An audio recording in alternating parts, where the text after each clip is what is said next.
Finally আবারও কাজ নিয়ে চলে আসলাম তোমাদের সঙ্গে শেয়ার করার জন্য।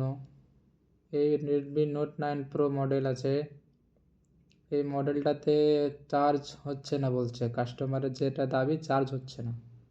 তাই ওর হাত থেকে আমি ফোনটা নিয়ে খুললাম, খুলে দেখবো যে প্রবলেমটা কী, কিসের জন্য চার্জ হচ্ছে না। তো আমরা আগে নাটটি খুলে নেব, তারপর ভেতরে চেক করব মোবাইলের বোর্ডে বা চার্জিং বোর্ডে কি প্রবলেম আছে নাকি, কত পার্সেন্ট আসছে, কত ভোল্টেজ দিচ্ছে।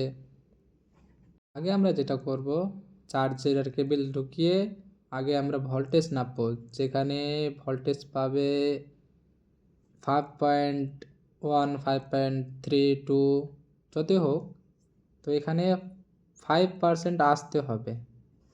তারপরে কি করব, ওখানে আমরা ঠিক পেয়েছি 5.1 আসছে। এবার আমরা পাত্তাটা লাগিয়ে দেখব পাত্তাটাতে কত রিডিং আসছে। এখানে যদি 5 ভোল্টেজ আসে তো তাহলে পাত্তাও ঠিক আছে। তারপর আমরা চার্জ চেক করব যে মাল্টিমিটারে কত দেখাচ্ছে, পাত্তাতে কতটা ভোল্টেজ আসছে।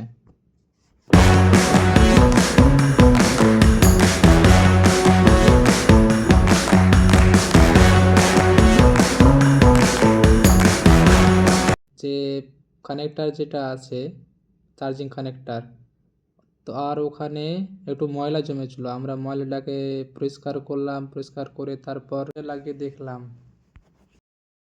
এখন চার্জ হচ্ছে, কোনো আর প্রবলেম নেই।